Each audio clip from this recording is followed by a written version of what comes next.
Hi guys, welcome back to the channel. So this is my first video that I've recorded in England, which is sort of the point of this one.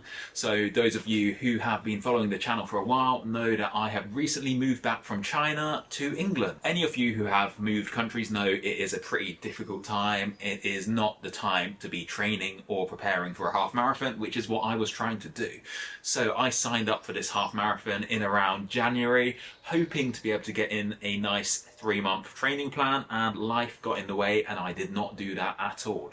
So here's the situation. I landed back in England at the end of February and this marathon was in the calendar for the end of March, and I was not in particularly good shape. So before I came back to England, I had spent about 3 weeks traveling around China. It was the last chance for me to do so, so I thought I'd better get it done. And in that time, I did not take particularly good care of myself. There were lots of hotel buffets, lots of street food, and it definitely shows on the waistline. So before I started traveling around China, I weighed less than 100 kilograms. And then when I landed back in England, I was 106. So those 3 weeks of traveling really were not good for me. So clearly I needed to sort myself out. So the day after I landed here in England, I signed up for a gym. So I started following a gym program called 5x5 Strong Lifts. This is heavily based around compound movements like squats and deadlifts.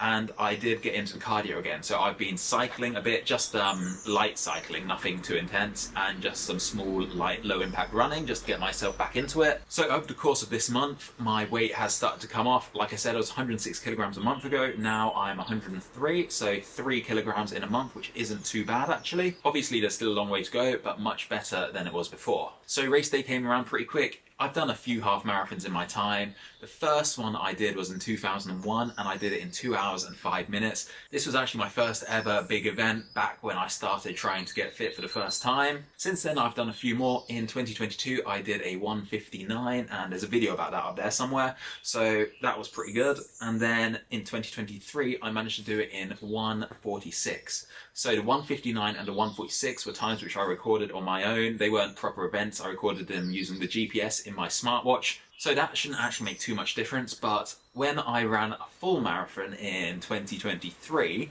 I found that my smartwatch was actually underestimating the distance that I was running. So obviously a marathon is 42.2 kilometers, but when I finished the marathon, my watch said I'd run 44.4. So it's about a 2 kilometer difference, which is about 5%. So that's actually quite a big difference when it comes to these long runs. So for that reason, I'm not including the 1:46 and the 1:59 time as records, because I don't know if they're actually accurate at all. So for the half marathon that's coming up now, I'm setting myself a target of 2:05, which is my official record. But as a sort of secondary goal, I want to go under 2 hours because I think that would be quite nice to do. So the actual running training I did was not very specific at all.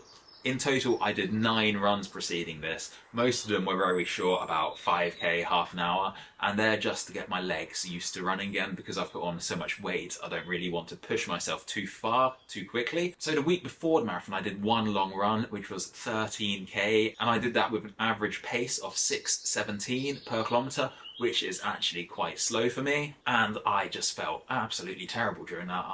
My legs felt so heavy and I just had no energy towards the end of it. So my pace there was way too slow to achieve a time of 2:05, let alone 2 hours. However, I did actually have a plan to squeeze out as much time as possible. So when you're running, it is generally accepted that doing a negative split is the fastest way to do it. That means you start running slowly and speed up as the race goes on. So if you're just running on feel, that's pretty hard to do. But what I decided to do is use a feature on my smartwatch called Pace Pro. What this does is you put in the distance of your race, the time you want to achieve, and tell it if you want to do a negative split or a positive split, and then it will give you the splits you need to run to achieve that. So each kilometer it will tell you need to run at this specific pace to achieve the time you want, and then throughout the race it will tell you how far ahead or behind you are of your target. So that's what I did. I set this up on my watch. I told it I wanted to run in 2 hours, and I told it I wanted to do a negative split. So hopefully, using this strategy, I would be able to run in under 2 hours. Alright, race day quickly arrived. So a month in England flew by pretty quickly, and it's been a whole month without video, which I think is the longest amount of time it's ever been, so sorry about that. But the videos should be coming out a lot quicker now. This run was in High Lodge in Thetford Forest in Norfolk. It's actually a really nice park if you ever want to check it out. The weather was perfect. It was a lovely blue day, nice and cool, so perfect for running.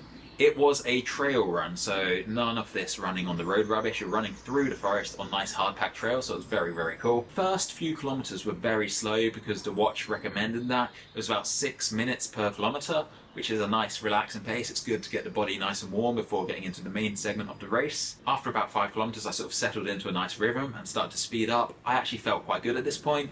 The middle part of the race, like kilometer 10 to kilometer 15, I felt really good. And I ended up building a lead of about a minute, which was quite good. However, when it got to the final kilometers of this race, around kilometer 15 to kilometer 20, I started to really struggle. This is the point where the watch's suggested time said I needed to run really fast to achieve my goal, and I was absolutely struggling.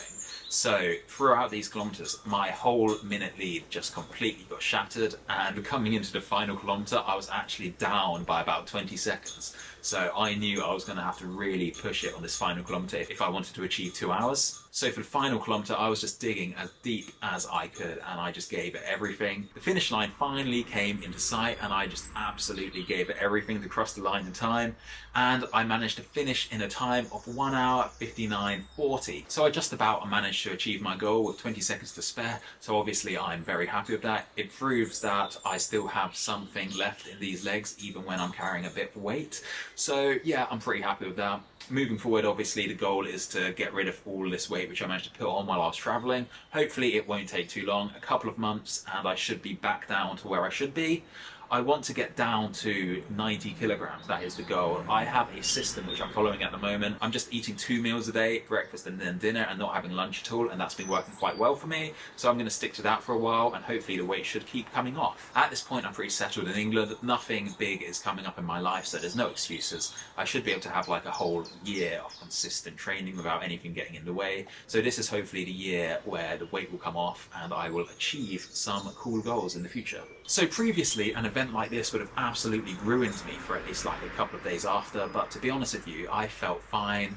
The next day, my legs were a bit tight, but the second day following, I felt absolutely fine, to be honest. So my recovery was really quite good.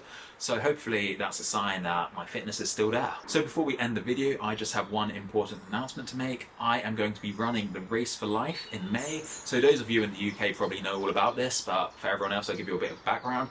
This is a race set up by Cancer Research UK, and the goal is obviously to raise money for them. So if you would like to help me raise some money for that, there'll be a link down below where you can donate. Anything at all would be greatly appreciated, and of course I'll be doing a video on my experiences running that. So it is a great cause and helps anyone who's ever been affected by cancer, which is quite a lot of us, I'm sure. So yeah, if you could donate any amount whatsoever, I will appreciate it a great deal.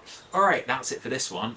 In the coming weeks there'll be lots of videos coming out. I need to film one about this bike which has SRAM Rival E-Tap on it, and then there's also another video coming up where I do a new FTP test to see how much power I have lost over the past few months. Alright, that's it for this one. I will see you in the next video. Alright, peace out, see you in the next one.